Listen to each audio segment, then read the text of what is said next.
मैं Jabeen, welcome to एक recipe. आज जो चीज़ हम बनाने जा रहे हैं वो हमारी बहुत ही प्यारी सी व्यूअर्स वजीहा फैसल की रिक्वेस्ट है, होममेड सावर क्रीम। तो चलें बनाते हैं homemade sour cream which is very quick and very easy. Let's go.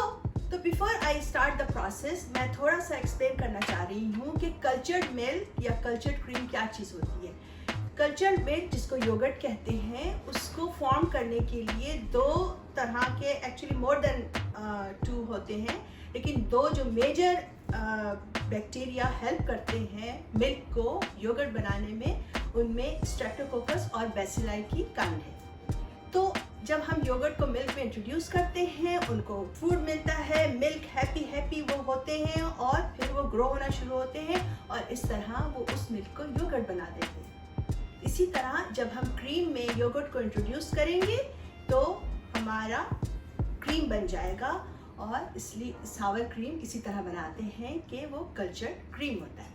तो चलें आपको प्रोसेस करके बताते हैं कि उसको कैसे बनाएं सावर क्रीम होममेड। तो यहाँ पे मेरे पास 2 कप्स हैवी विपिंग क्रीम है। ये मैं इसमें अपने पॉट में डालूंगी और फिर मैं इसको बॉईल करूंगी। जब एक बॉईल आ जाएगा then I will turn off the heat and let it cool down. इतना कूल डाउन करना है हमने कि जब हम उसमें अपनी फिंगर डालें तो हम उसको बर्दाश्त कर सकें। तो जैसे ही हमारा बॉईल आएगा हम चूल्हा बंद कर देंगे और फिर इसको ठंडा होने देंगे ताकि हम इसमें योगर्ट ऐड कर सकें। There we go। तो अपने जो क्रीम जो हमने बॉईल की उसको हम उस बर्तन में निकाल लेते हैं जिसमें हमने उसे जमाना है। तो मेरे पास जो ये बोल है इसके अंदर मैं ये सारा उंडेल दे रही हूँ और अब इसमें इतनी देर तक हम वेट करेंगे कि ठंडा हो जाए जब हम अपनी फिंगर डाल सकें।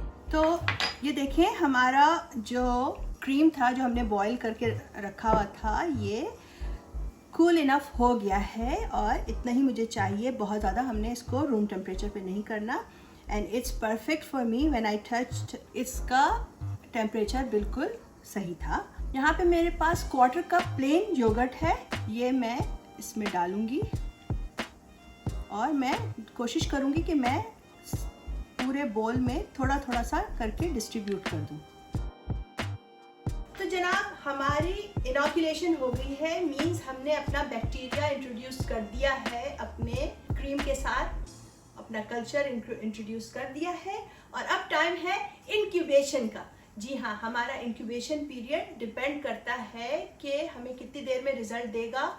वो इस पे डिपेंड करता है कि आप किस इलाके में रह रहे हैं, मौसम कैसा है। अगर मौसम गर्म होता है, ह्यूमिड होता है, तो रिजल्ट 12 आवर्स में मिल जाते हैं, इवन 8 आवर्स में भी मिल जाते हैं। लेकिन हमारे यहाँ चूँकि मौसम इतना ज़्यादा ह्यूमिड नहीं है तो मुझे जो है वो 12 से 15 घंटे लगते हैं। तो अब मैं इसको ऐसी जगह पे रखूँगी जहाँ पे थोड़ी सी ह्यूमिडिटी हो और गर्म हो।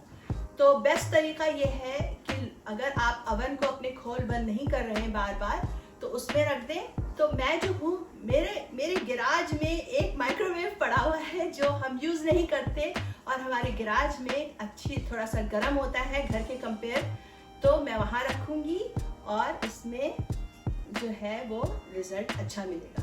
तो हमारा सावर cream still in the process बनने के, इंक्यूबेशन पीरियड में है अभी, लेकिन मैंने पहले से आपको दिखाने के लिए बनाया हुआ है और ये देखें ये कितना ज़बरदस्त बिल्कुल सॉलिड सा जमा हुआ है। तो और अब इसकी कंसिस्टेंसी चेक करते हैं कि कैसी है। तो ये देखें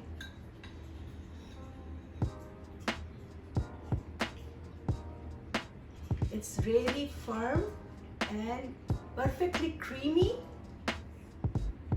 and of course sour. So here we go, your sour cream is here। और अब जाएं और sour cream केक बनाएं क्योंकि now you know how to make sour cream। तो आपको हम sour cream केक का लिंक देते हैं और उसके मज़े उड़ाइए। वो बहुत ही मज़ेदार केक है और ये मज़ेदार सी sour cream है। तो चले फिर और क्या करना, सावर क्रीम केक बनाना है ऑफ कोर्स। आपके खानों में मज़ा इंग्रेडिएंट से नहीं आता, प्यार और तवज्जो से आता है। So always cook with your heart. ऐसी और बहुत सारी दिलचस्प और मजेदार रेसिपीज के लिए आइंदा भी मिलते रहेंगे। उस वक्त तक के लिए इजाजत चाहती हूँ।